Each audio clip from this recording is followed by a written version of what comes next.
আজকের এই মাহফিল থেকে পাঁচটা শাসন আপনাদেরকে মুখস্থ করায় দিতে চাই। 1 নম্বর শাসনের নাম কি? সবাই বলেন নবুয়ত। 1 নম্বরটা কি? পুরা মাহফিল স্প্যান্ডেল থেকে আওয়াজ আসবে। 1 নম্বরটা কি? 2 নম্বরটার নাম খিলাফত। 2 নম্বরটার নাম কি? খিলাফত ছিল 32 বছর 6 মাস। কতদিন? এরপরে 3 নম্বর শাসনের নাম রাজতন্ত্র, পরিবারতন্ত্র। যেই পরিবারতন্ত্র দিয়ে 16 বছর জুলুম হয়েছে, ওই জালেমরা শেষ হয়ে যাবে, নিঃশেষ হয়ে যাবে, তাদের নাম নিশানা থাকবে না, থাকবে না, থাকবে না। এরপরে পরিবারতন্ত্রের পরে ডাইরেক্ট স্বৈরতন্ত্র। আমরা দেখেছি স্বৈরাচার কাকে বলে। আজকের এই মাহফিলে আলোচনা করেছেন জসিমউদ্দিন রহমানী হাফিজাহুল্লাহ। 11 বছর 16 মাস পর্যন্ত নির্দোষ এই মানুষকে বিনা দোষের অপরাধে তাকে জেল খাটিয়েছে। ঠিক কিনা বলো? আমাদের কাজী ইব্রাহিম হাফিজাহুল্লাহর মতো আলেমকে বিনা দোষে জেল খাটতে হয়েছে। মিজানুর রহমান আজহারীকে দেশ ছাড়তে হয়েছে। এই সবগুলো আল্লাহ তাআলা পাই টু পাই বোঝা দিচ্ছেন। আগামীর বাংলাদেশ হবে কোরআনের বাংলাদেশ। যদি আপনি পিছিয়ে পড়েন, গলা ধাক্কা দিয়ে আল্লাহ তাআলা আপনাকে বের করে দিবে। ঠিক কিনা বলেন?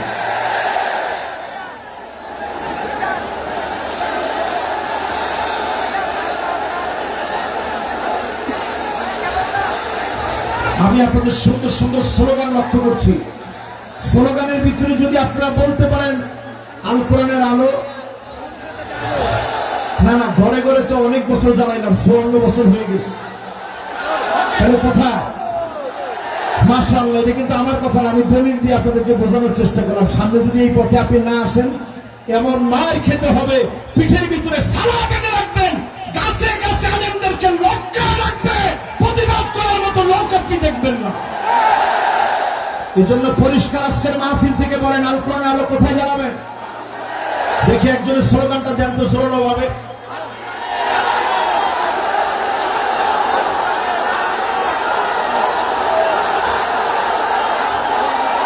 মাশাআল্লাহ, সংসদের কথা তো ভালো শোনা যাচ্ছে না। মাশাআল্লাহ, আল কোরআনের আলো, আল কোরআনের আলো।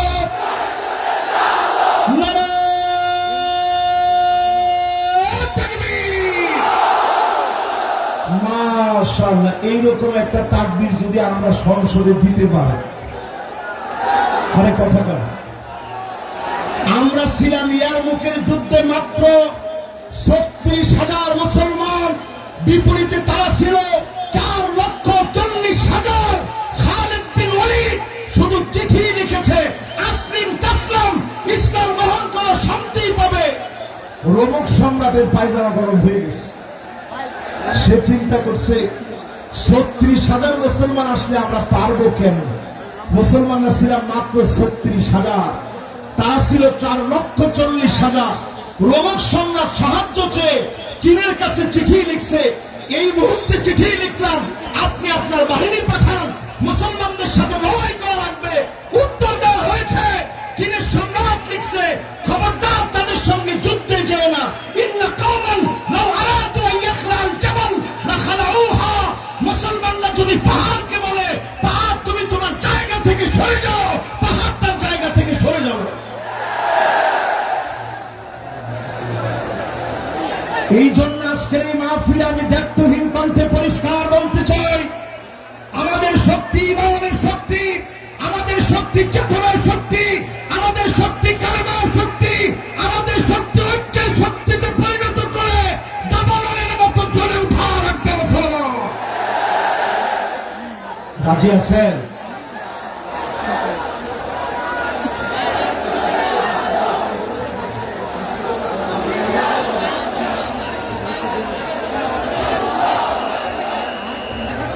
লক্ষ লক্ষ মানুষের ভিতরে ডান এবং বাম দিকে এত পরিমাণ লোকেরা এখন দাঁড়িয়ে গেছে। এই বিশাল মাহফিল, বিশাল সমুদ্র আজকে মানুষের ভারে নুয়ে গিয়েছে। আজকের এই মাহফিলে বলবো, যে যেখানে জায়গা পাবেন বসে যাবেন। আমরা সবাই মিলে বসে বলবো শাসন পৃথিবীতে আসবে কয়টা? মাশাআল্লাহ, লিল্লাহে তাকবীর। কয়টা শাসন? 1 নম্বর নবুয়ত, 2 নম্বর এরপরে রাজতন্ত্র, মাশাআল্লাহ, এরপরে স্বৈরা শাসন।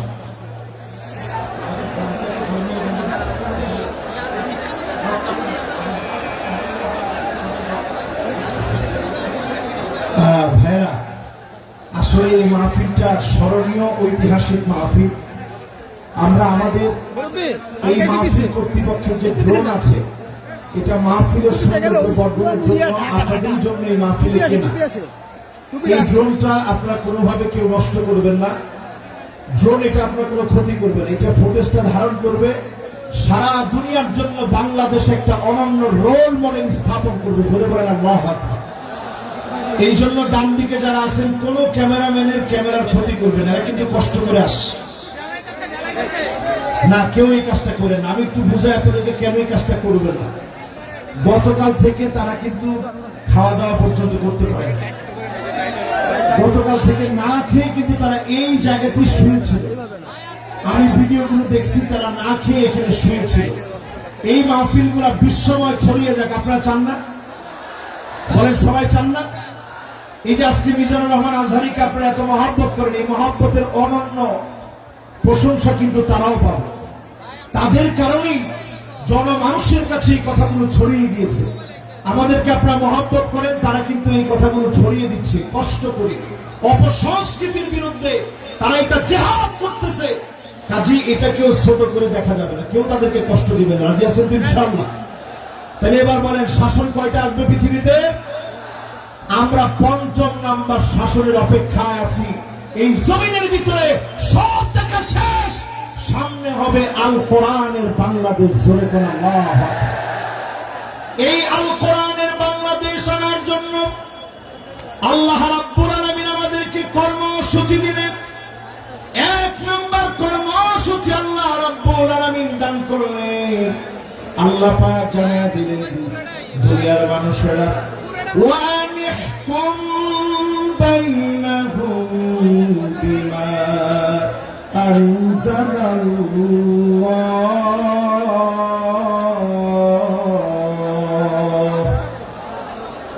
নবী বিচার করা লাগবে কোরআন দিয়ে। জোরে কোন কি দিয়ে? সবাই বলে জোর হলো না। আমাদের দেশে কি কোরআন দিয়ে বিচার হয়? বোনের হক দেওয়া কোন কিতাবের ভিতরে আছে? লিযাকার মিসলু হাযযিল উনসায়াইন। 2 জন মেয়ের সমান, 2 জন মেয়ের সমান একজন পুরুষ পাবে। কোরআনই বিধান দিয়েছে। দুঃখজনক সত্য হলো, আজ আমরা মুসলমান অধিকাংশ লোকেরাই কোরআনের বিচার মানি না। ঠিক কিনা বলে? 2 নম্বরে আল্লাহ রাব্বুল আলামিন কর্মসূচি দিলেন, ওয়ালা তাত্তাবি আহওয়াহুম। মন গড়া বিচার চলবে না। বিচারপতি মানিক কাদের মতো আন্তর্জাতিক ট্রাইব্যুনাল নাম দিয়ে কেন্দ্রীয় ট্রাইব্যুনাল পরিচালনা করা চলবে না। ঘোষণা কার? জোরে বলেন কার? 3 নম্বরে আল্লাহ রাব্বুল আলামিন বলেন, ওয়াহদারুহুম আন ইয়াফতিনুকা আন বা'দি মা আনজালাল্লাহু ইলাইক। নবী সতর্ক থাকা লাগবে, কোন কিছু যেন তারা ঢুকায় দিতে না পারে। আজকের মাহফিলে বলবো, জালেমরা যেন আনসার নামাদিয়া, পল্লী বিদ্যুতের কর্মী নামাদিয়া, ইসকন নামাদিয়া দাঙ্গা যেন দেশের ভিতরে তৈরি করতে না পারে।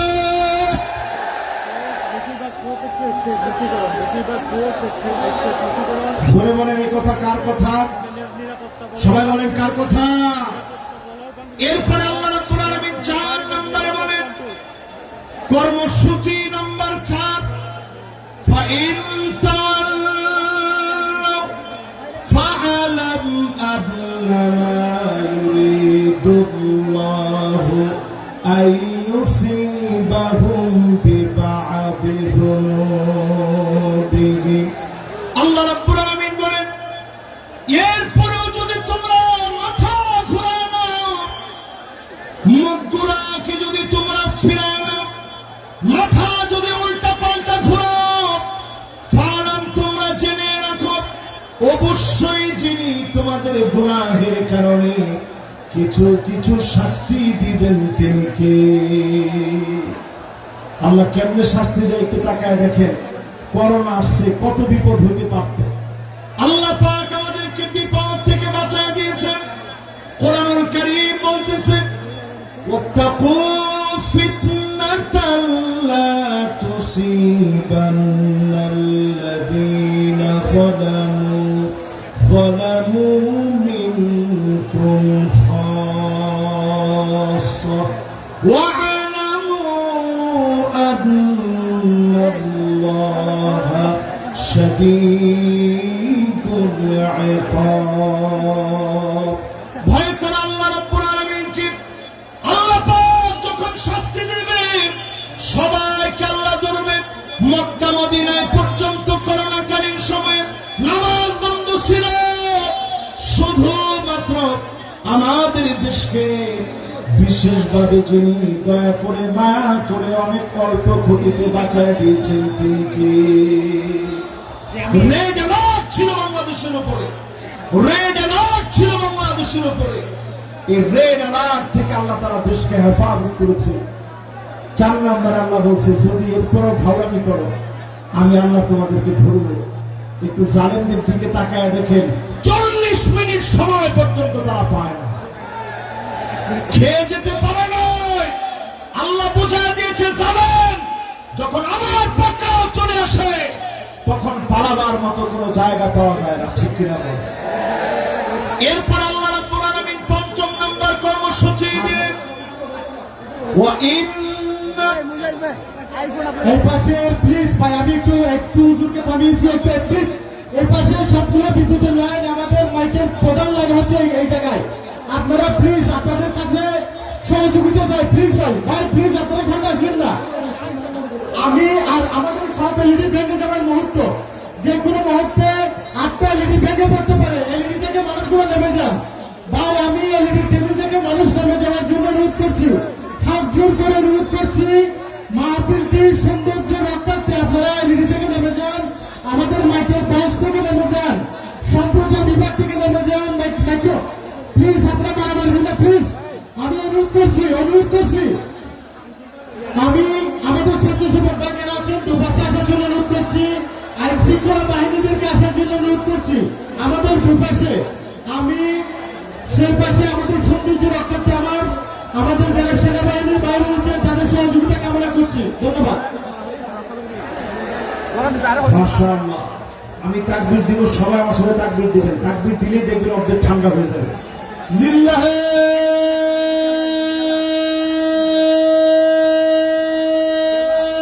তাকবীর, লিল্লাহে তাকবীর। আল্লাহু আকবার। আল কোরআনের আলো ঘরে ঘরে জালো, সংসদের জালো, নারায়ে তাকবীর। এবার সবাই একটু শান্ত হয়ে শোনেন শেষ কথাগুলো। আল্লাহ পাক 5 নম্বরে বলতেছেন ওয়া ইন্না কাসীরাম মিনান নাসি লাফাসিকুন।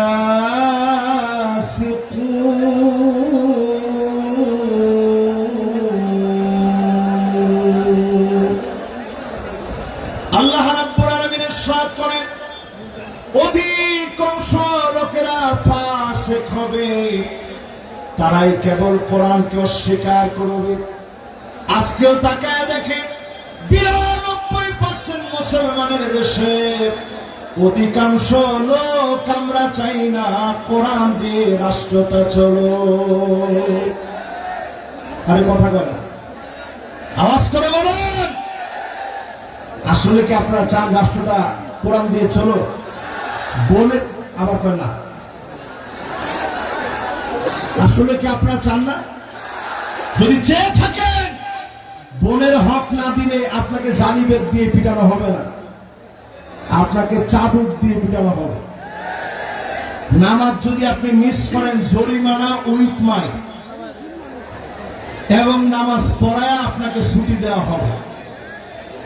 যতজন নারী আছেন, দুঃখের কোনো কারণ নেই, মা বোনদের উপরে কোনো জুলুম করা হবে না। তবে আলাদা আলাদা ইউনিভার্সিটি থাকবে, যেখানে সেঞ্চুরির মতো কোনো ঘটনা ঘটতে দেওয়া হবে না, হবে না, হবে না। ঠিক কিনা বলেন?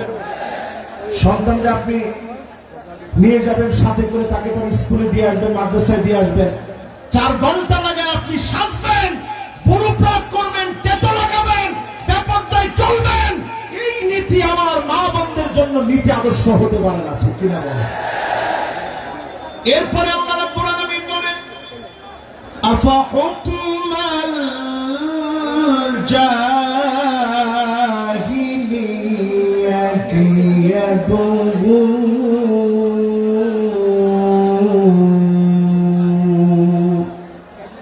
এটা 6 নম্বর কর্মসূচি। আল্লাহ রাব্বুল আলামিন বলতেছে, নবী এত কিছুর পরেও লোকেরা কি জাহিলিয়াতের দিকে চলে যাবে?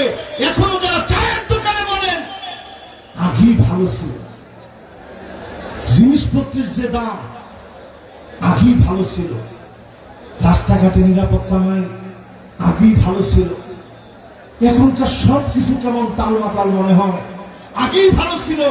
এই কথা যারা বলেন, তারা পরিষ্কার আইয়ামে জাহিলিয়াতের পথে তারা হাঁটতেছেন। ঠিক কিনা বলেন?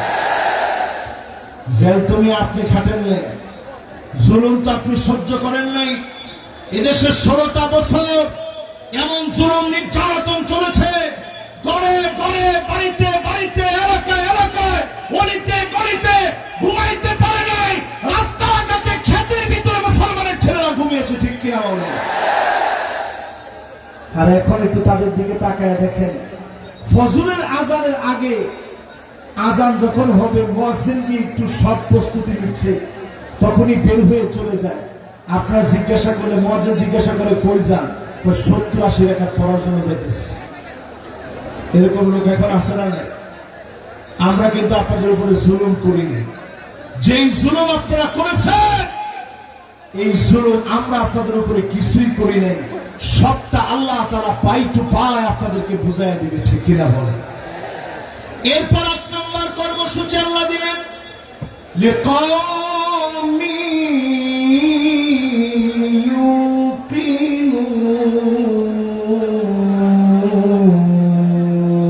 ইউকিনুন। বিশ্বাসী যদি তোমরা হতে পারো, পূর্ণ বিশ্বাসী যদি তোমরা হতে পারো, এই জমিনে বিশ্বাসী হতে দেরি হবে ওই মানুষগুলাকে যিনি ক্ষমতার মসনদে বসায় দেবেন তিনি কে? যেহেতু সময়টা একেবারে আমার জন্য সংক্ষিপ্ত, এখন আর 5 মিনিট আছে, আমি 3 মিনিটের ভিতরে আজকের এই মাহফিলে বলতে চাই, 5টা শাসন আসবে, 8টা কর্মসূচি বললাম। এবার নেতা চিনার 5টা কমিটি বলবো। কয়টা? সবাই বলে। 1 নম্বর হুব্বুন নাস, যেই নেতাকে মানুষ ভালোবাসবে, নেতার জন্য তাহাজ্জুদের সময় দোয়া করবে, এমন নেতা আমার নেতা। আর যেই নেতার সামনে আপা আপা বলবে, পিছনে গেলে বলবে, আল্লাহ এত লোকের উপরে ঠাডা ফাড়ান, আপার উপরে কেন পড়ে না? আরো আসতে কর। এরকম আছে না? নাই?